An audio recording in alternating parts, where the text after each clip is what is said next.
This is Nollywood Uncut, and I'm Kuyi Shutadi. Hello!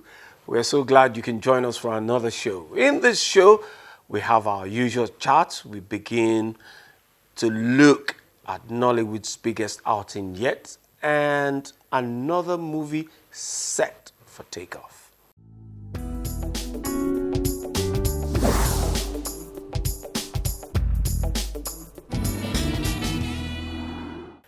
The 41st Toronto International Film Festival is shining the spotlight for the first time on 8 films from Nigeria. The selected films include the just premiered Ni Akinmolayon's The Arbitration, 76 by Izu Ojukwu, Okafor's Law by Omoni Oboli, The Wedding Party by Kemi Adetiba, and before the Lagos premiere, 93 Days by Steve Kufukas will be having a world premiere.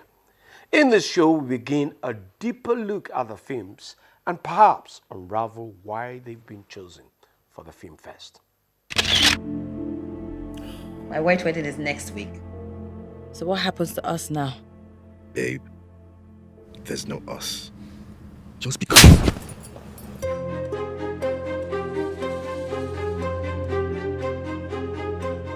Girl number 1, Ejiro. Girl number 2, Ife Omene. And girl number 3, Terminator. A slick serial seducer tells his friends that he can bed 3 old flames in 6 weeks.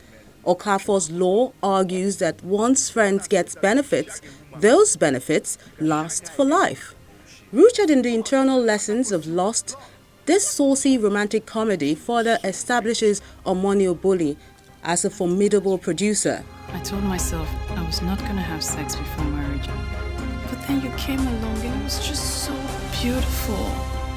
Terminator, played by Blossom Chukwujeku, is known by his best friends, Fox and Baptist, to be a successful serial seducer. But even they are shocked when he ends up in bed with an old flame right after her engagement ceremony. It's Okafor's Law. Terminator explains that once there's a strong sexual spark between 2 people, it never dies. They can rekindle it, even though wives or husbands seem to stand in the way. To prove it, his friends make demands, and so the challenge begins. You two have got to be the only Nigerian men who do not know Okafor's Law. What is it? The law that states that if you shag a woman, you can shag her again. Bullshit. It's not. It's a law that was sealed with blood. What blood? The king was so enraged, he had Okafor beheaded. At your age, Gugulam. Do you have a woman in your life right now? Nah, not now.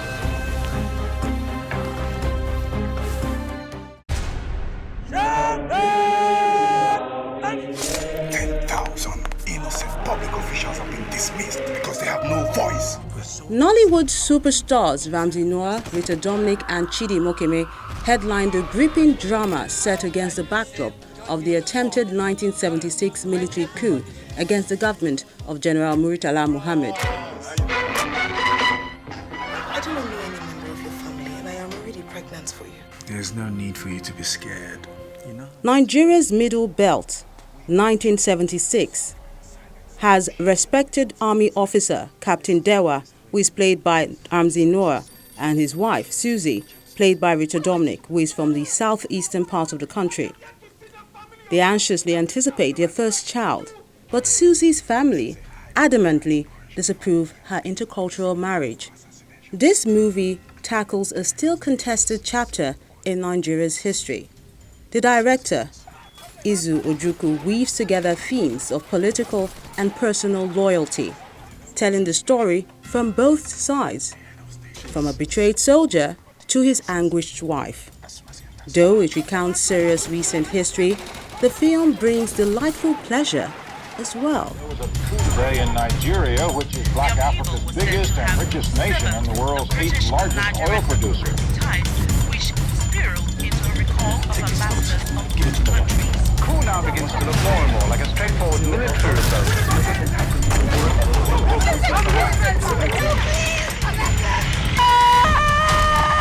Are you aware of the breach of national security recently? What is my husband's fate?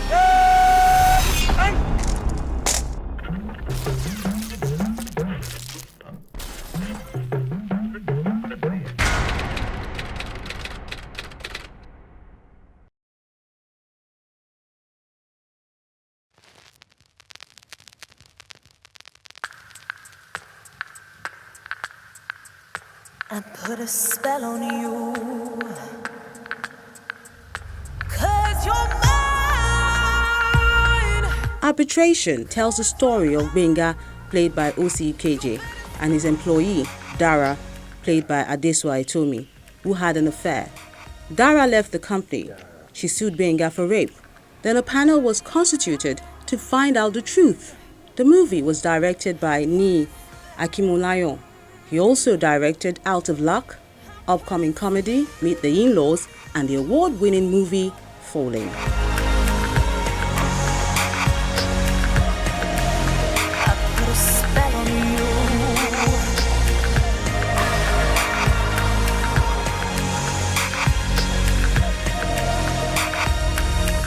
Dara.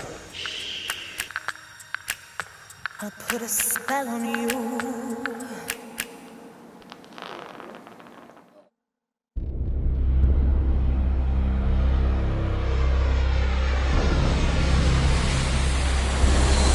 What's the problem? 93 Days tells the true life story of the men and women who risked their lives and made sacrifices to avert the outbreak of the deadly Ebola virus in Nigeria. Remember a time when Patrick Sawyer, a Liberian American, collapses when he arrives at the Muritala Mohammed International Airport in Nigeria. He's taken to First Consultant Hospital, where he's admitted with fever-like symptoms. Nigeria was a mere spectator to the deadly Ebola crisis sweeping West Africa, but now there are fears that country could be on the verge of becoming the next hot zone for the virus, with health officials there warning every nation and every individual is at risk. Lagos is a city of over 21 million people. We simply cannot afford an Ebola outbreak in Lagos. There aren't many things more in the public good than preventing a possible Ebola outbreak. I want to know exactly why you are holding one of my nationals in your hospital. I think I'm right. I know I am. Everything in Nigeria is politics, you know that. Stop! Just stop! Don't tell me to calm down. Oh my God. This is the best we can do. We cannot take anything for granted. Adadipo, it started. You all need to take your temperature twice a day.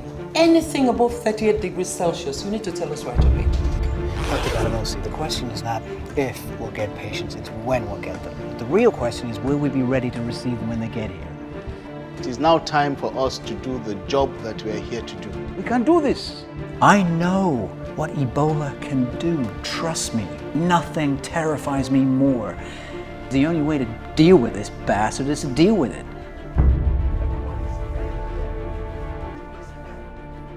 Is this what you want?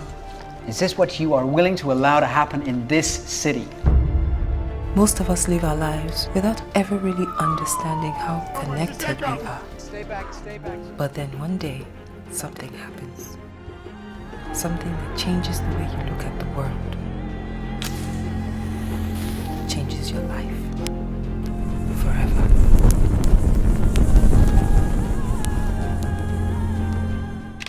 Nollywood is going global. We've been taking a deeper look at some of the 8 films selected to feature in this year's Toronto International Film Festival. When we return, we'll chat with another Nollywood biggie. Please stay tuned.